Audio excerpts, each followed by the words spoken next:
A mensagem de hoje tem como título: perdoe o que você não consegue esquecer.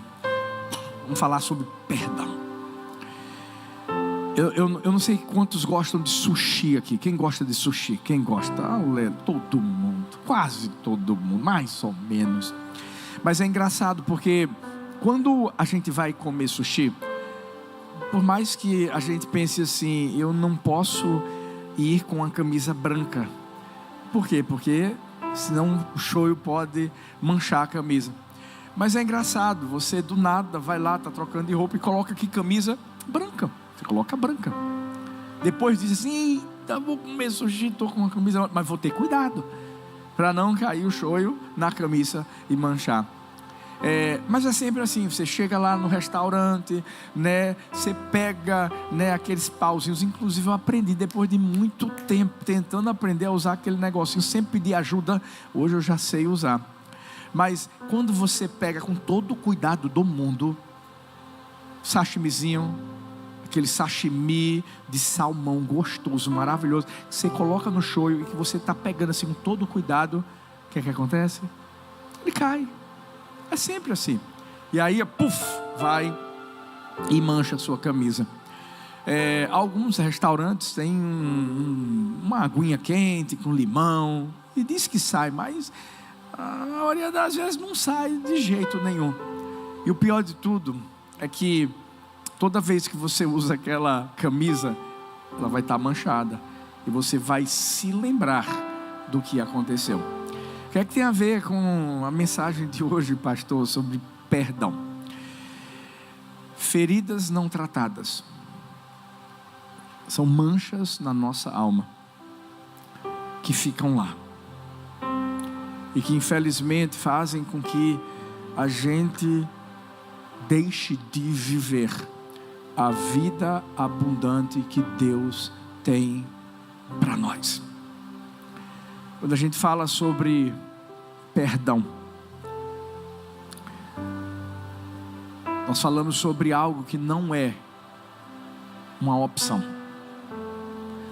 A Bíblia não traz o perdão como opção, traz o perdão como obrigação. É um mandamento, é um direcionamento muito claro da parte de Deus para mim, para você. Talvez você diga assim: pastor, mas eu acho que eu já passei por cima disso, eu acho que eu já sou maduro o suficiente, não tenho nenhuma brechinha, nenhum trauma, nenhum... E o que acontece quando, às vezes por causa de uma simples crítica, algo pequeno, você estoura? E às vezes a gente se pergunta: meu Deus, mas por que eu agi dessa maneira? E muitas vezes a gente está agindo dessa maneira porque ainda existem áreas que não foram tratadas. E é como se a gente voltasse no trauma, voltasse no lugar da ferida, ou se lembrasse de quem nos feriu e acabamos ferindo o outro. Por isso que Deus é tão direto em relação ao perdão, quando Ele nos mostra que o perdão é uma decisão e uma das mais importantes da nossa vida. Até porque o perdão tem a ver com relacionamento com Ele.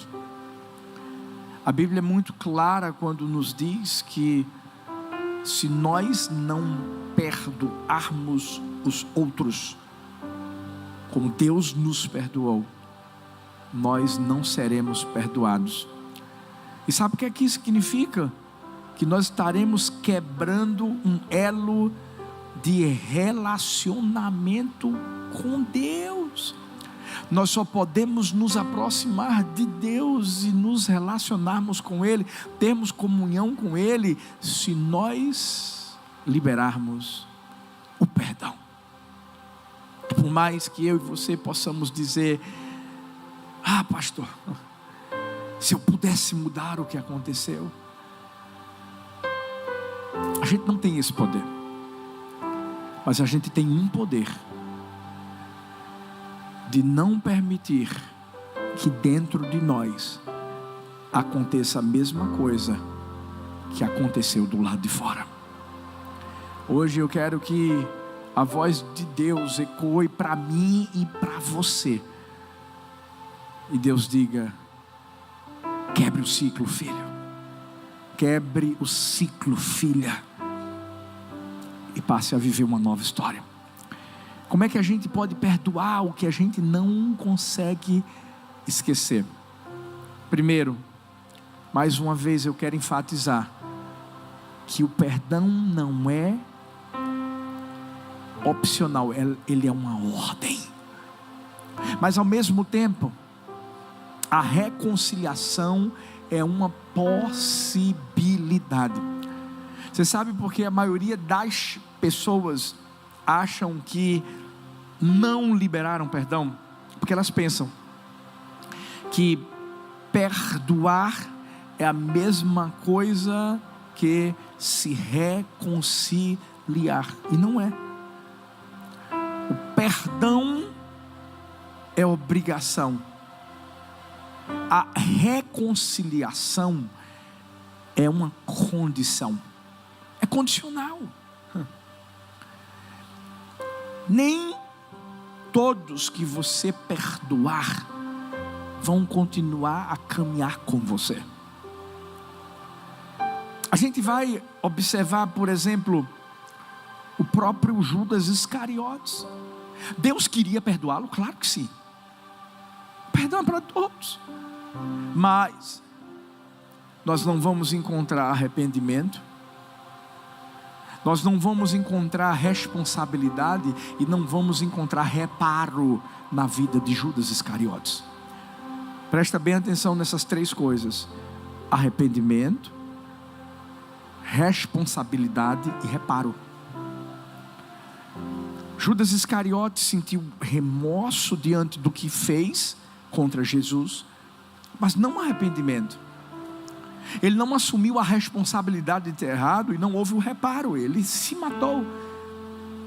Mas e Pedro?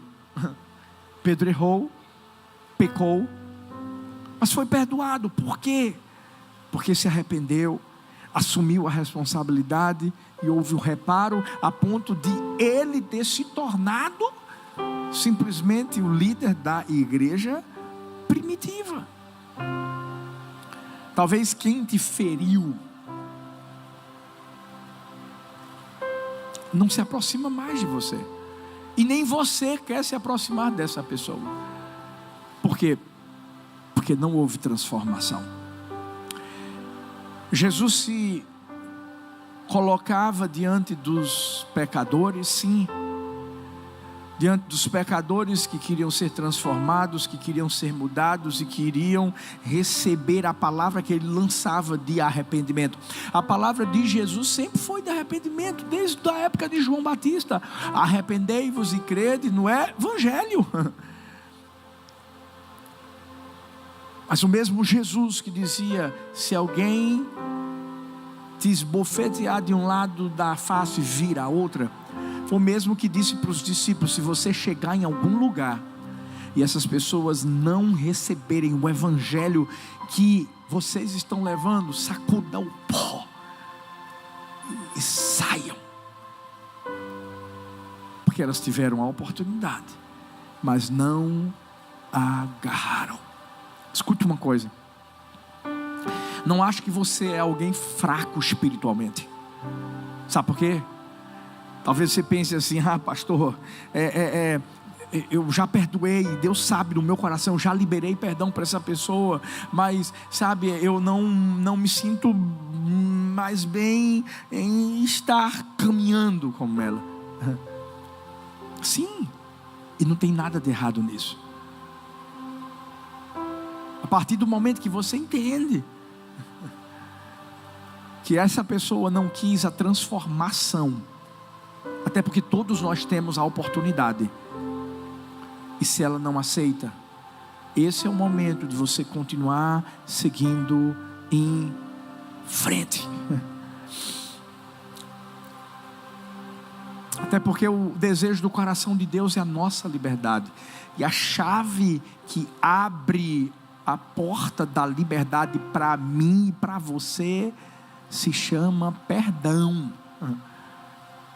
A partir do momento que nós liberamos o perdão, nós permitimos que a vida de liberdade que Deus promete para nós, se o Filho do Homem vos libertar, verdadeiramente sereis livres. Ei, nós permitimos que essa vida seja vivida de forma intensa. Mas o que eu vou precisar fazer? Perdoar. E mais do que perdoar, não sei se você já ouviu essa expressão que eu vou falar: pré-perdoar. Como é que é, pastor? Pré-perdoar. Nós sabemos que na nossa vida, todos os dias, de alguma forma nós vamos precisar levar o perdão para alguém. Talvez você vai estar dirigindo, alguém vai trancar você. Talvez no seu trabalho, por mais dedicado que você seja, alguém vai olhar para você e vai levantar uma calúnia, etc. Não sei, até mesmo dentro de casa pode haver algum tipo de situação em que o perdão precise ser levado. E o pré-perdoar é você se colocar diante de Deus com o coração aberto e dizer: Deus, me dá um coração que seja igual ao teu. Você sabia que o próprio Jesus já veio ao mundo com esse propósito, com esse sentimento? Jesus sabia que eu e você, que a humanidade, não merecíamos de forma alguma perdão. Mas a Bíblia diz que Deus amou o mundo de tal maneira que deu o seu Filho unigênito, para que todo aquele que nele crê não pereça, mas tenha vida eterna. Ele veio para nos salvar, não para trazer condenação. Dentro do coração dele já havia essa predisposição: estou indo para perdoá-los.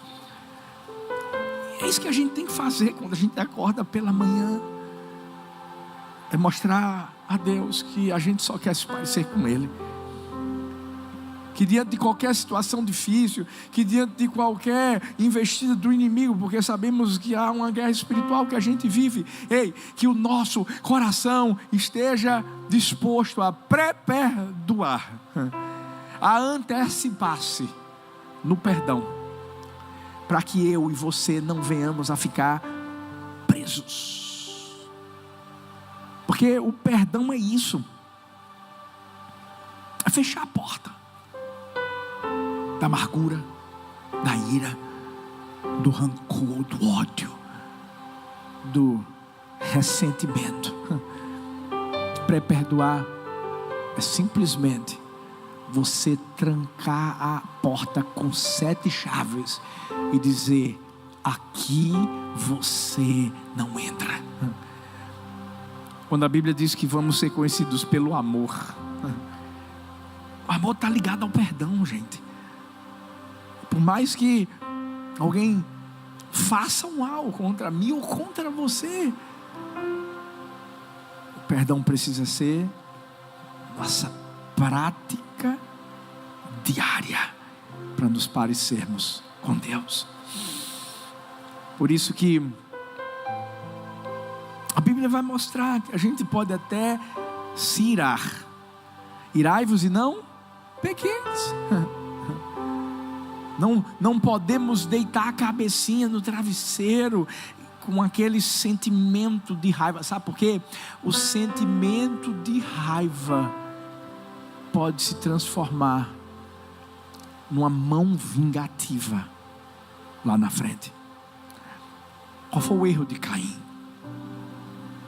Caim teve um momento de ira, de insatisfação, de raiva, diante do sacrifício do seu irmão Abel.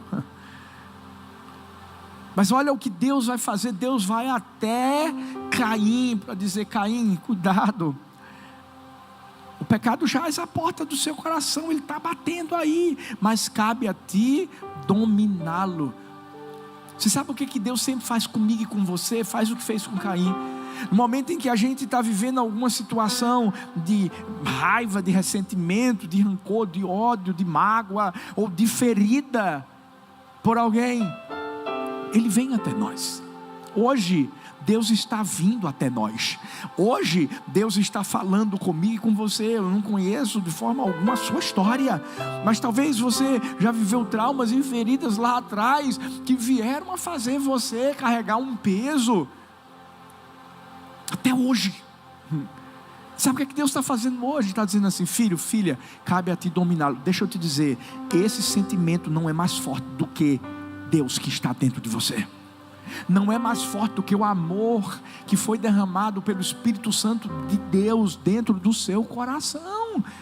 Cabe a nós dominá-lo e não carregar mais essa ferida que não nos pertence. Porque sabe o que vai acontecer se a gente não permitir a cura de Deus no nosso coração? Nós vamos começar a olhar para todas as pessoas com o mesmo filtro. Por quê? Porque para nós todas as pessoas vão se parecer com aquelas que nos feriram. Às vezes você foi ferido numa igreja, e aí você vai para outra assim, sabe? Meio que, eu não sei se eu vou ficar. Será que vai ser a mesma coisa? Todo mundo é igual. E às vezes sabe por que isso acontece? Que a ferida ainda está lá. Perdoa. Você não precisa mais andar com quem te feriu, mas precisa liberar, para que você não seja a pessoa que vai ficar presa para o resto da vida. O que é que eu e você temos que fazer para perdoar o que não conseguimos esquecer? Precisamos entender a diferença entre fato e impacto. Escuta, são duas coisas totalmente diferentes. Por quê? Porque nem tudo que passou. Muitas vezes a nossa alma está estacionada no trauma que nós vivemos, e a Bíblia fala sobre isso, sobre traumas. Por mais que a Bíblia não traga essa expressão específica, mas a Bíblia traz a expressão coração rachado ou espírito abatido. A Bíblia traz a expressão quebrantado de coração. Isso é um trauma. E todo trauma tem duas partes: o fato e o impacto. O que é o fato? O fato é justamente o que aconteceu com você. E o impacto é o que aconteceu dentro de você. As pessoas, infelizmente, acabam confundindo e acabam sendo enganadas pelo diabo quando elas não conseguem fazer essa distinção. Você perdoou o fato, mas o impacto continua lá, e é um processo. O perdão é rápido, o perdão é muito direto. O impacto é devagar. Às vezes a gente pensa que perdoar é como uma corrida de 15 quilômetros. A linha de chegada está lá e você vai. Ei. Não. É uma maratona, gente. Onde vai existir o fato e vai existir o impacto.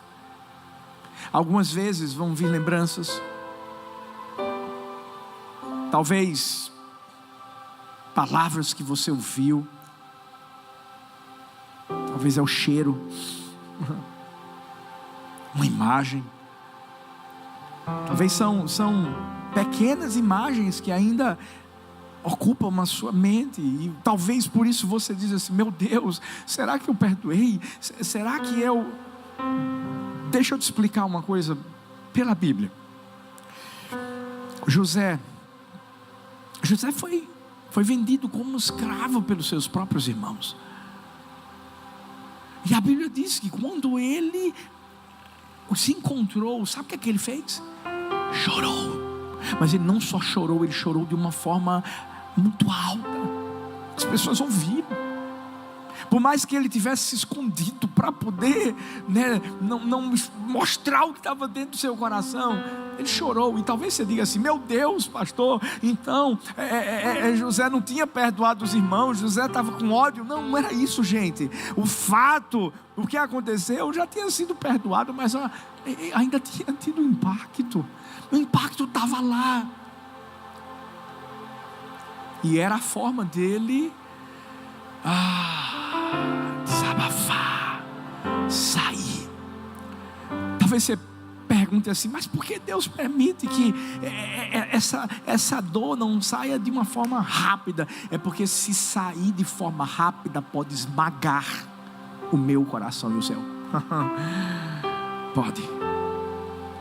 É um processo, leva tempo. São doses homeopáticas. Por que homeopáticas? Porque curam devagarinho. Tudo que precisa sair, sai. Por isso que José não chegou para os seus irmãos para dizer assim: agora eu vou fazer a mesma coisa que vocês fizeram comigo. Não, José não fez isso.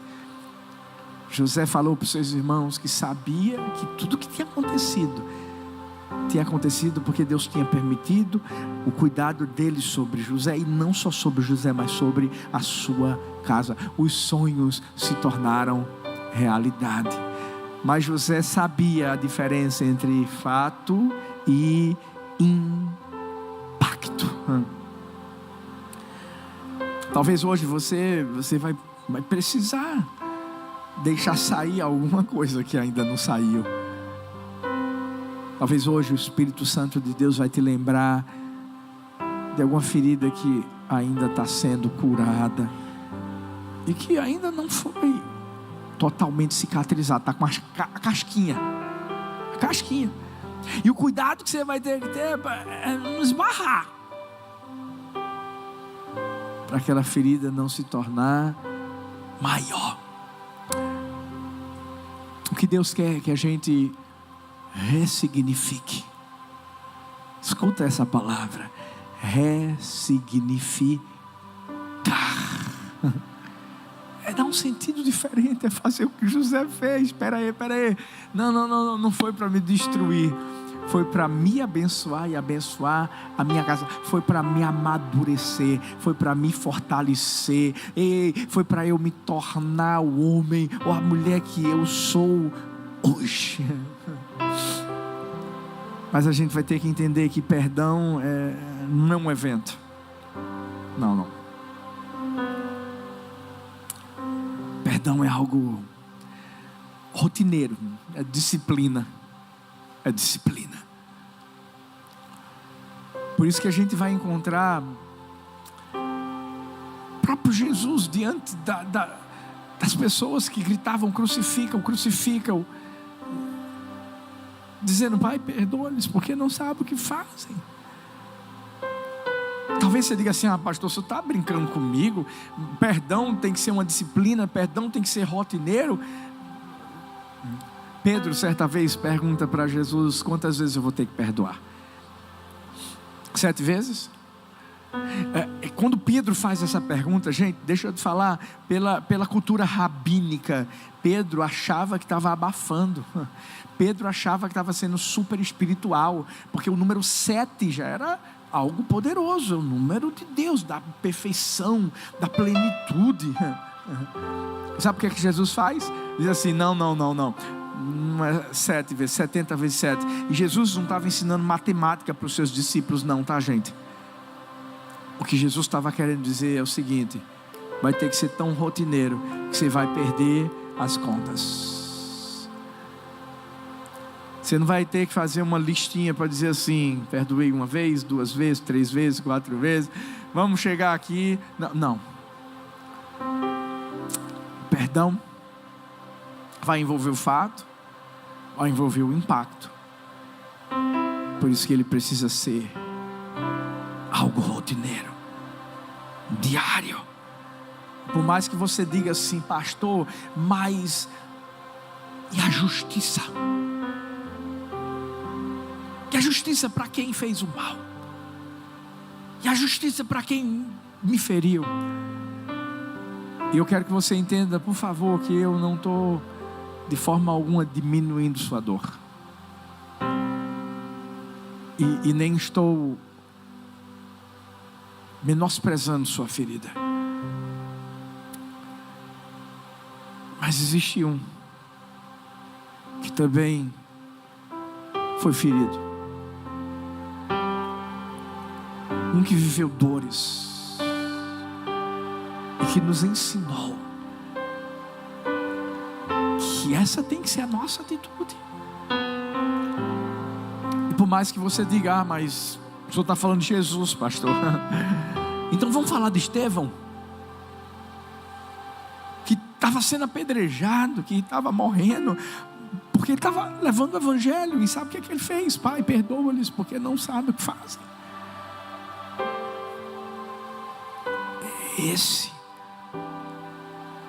Essa decisão que a gente precisa tomar. Sabe por quê?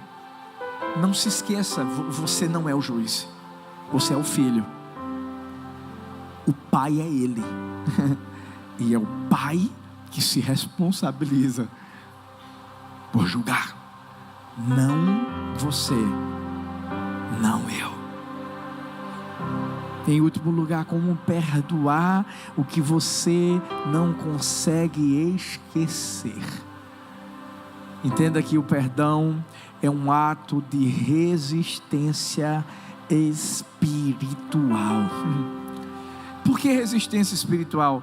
Porque a vontade humana nossa vai ser pagar com a mesma moeda, fazer justiça com as nossas mãos.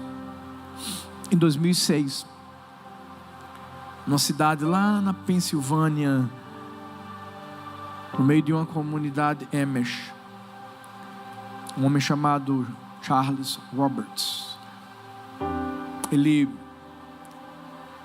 entrou naquela comunidade. Havia uma sala com meninos, meninas. Ele tirou todos os meninos. Ficaram 10 meninas. Ele as amarrou e começou a atirar nelas. 5 dessas meninas morreram. Foi algo que chocou não só os Estados Unidos, mas o mundo. Mas o que mais chocou repórteres, psicólogos, etc., é que depois que tudo aconteceu, as pessoas da comunidade Amish foram até a casa da viúva, a casa do cara que assassinou aquelas 5 meninas. E aquela comunidade começou a ajudar a viúva. Os filhos dela participaram do funeral do assassino. E a pergunta que não queria calar, feita por repórteres do mundo todo, foi: como vocês conseguem fazer isso? Sabe qual foi a resposta? Nós recebemos o perdão de Deus um dia, e agora nós só estamos dando o que nós um dia recebemos. O perdão é um ato de resistência espiritual, porque a vontade que dá é a justiça ser feita por nós mesmos. Mas esse é o momento que a gente entende que perdão é arma espiritual. A mesma arma que Jesus usou, que Estevão usou, que Paulo usou, e que eu e você também podemos usar. A Bíblia fala de uma guerra entre carne e espírito. Que eu e você vivemos, e às vezes a gente está talvez pensando, bem feito, tem que acontecer isso mesmo. Não. Essa é a hora em que nós fazemos o que Jesus fez. Pai, perdoa-lhes, porque não sabem o que eles fazem. Por mais que você pense assim, será que eu não estou sendo passivo, pastor? Não. Perdão é um poder espiritual ativo. Perdão é para quem é corajoso o suficiente de deixar de lado o desejo do seu coração e colocar o desejo do coração de Deus acima do nosso. Fique em pé no seu lugar nessa noite. Quando a Bíblia fala em Mateus 5,44, amai os vossos inimigos, orai pelos que vos perseguem. Minha pergunta para mim e para você hoje é: qual a realidade que a gente está vivendo? Sabe por que Deus nos trouxe hoje aqui? Eu tenho certeza de que se você está aí no seu lugar dizendo: pastor, o senhor não sabe as dores que eu vivi, nem as feridas que me foram causadas. Sabe o que é que eu vou orientar você a fazer? Volta ao lugar da dor. Volta ao lugar da ferida. Sabe, entra nesse quarto escuro, mas não entra só, entra com Jesus. Jesus é a luz que vai iluminar o seu coração, vai iluminar esse quarto. E sabe o que é que vai acontecer? Ele vai trazer as verdades que vão te libertar das mentiras. Talvez o diabo está dizendo assim: você não vai conseguir superar isso. Talvez o diabo está dizendo: é isso mesmo, você está certo, não perdoa não. E tudo que o diabo está querendo fazer é deixar você preso. Perdão, gente, não é sobre o outro, é sobre você. É sobre você. Vamos fazer uma coisa: deixa Deus arrumar a bagunça e fazer o que só Ele pode fazer. Ei, não vai ser a sua força. Perdão não é sobre uma força minha, é sobre uma força dele. Há um fluxo do perdão, e o perdão não começa comigo, começa com ele. Eu fui perdoado, eu perdoo. Fui amado, eu amo. Fecha seus olhos, coloca a mão no seu coração e fala com ele agora. O que está aí dentro desse quarto escuro que precisa receber a luz do Senhor? O que está? Fala para ele agora. Deixa ele abrir a porta do quarto. Deixa ele tirar aquilo que está fedendo. Ei, o que está podre, a raiva, o ódio, a amargura, o ressentimento, o rancor. Deixa ele tirar e deixa ele ressignificar. Deixa ele dar um novo sentido. Abre seu coração hoje. Coloca a mãozinha no coração, fecha seus olhos. Seja ministrado pelo Espírito Santo de Deus agora. Vamos. Deus, nós declaramos a cura da alma, a cura do coração, das feridas. Traga cicatriz, traga bálsamo. Oh Deus, que a luz do Senhor brilhe sobre a vida dos teus filhos, para que eles saiam deste lugar livres.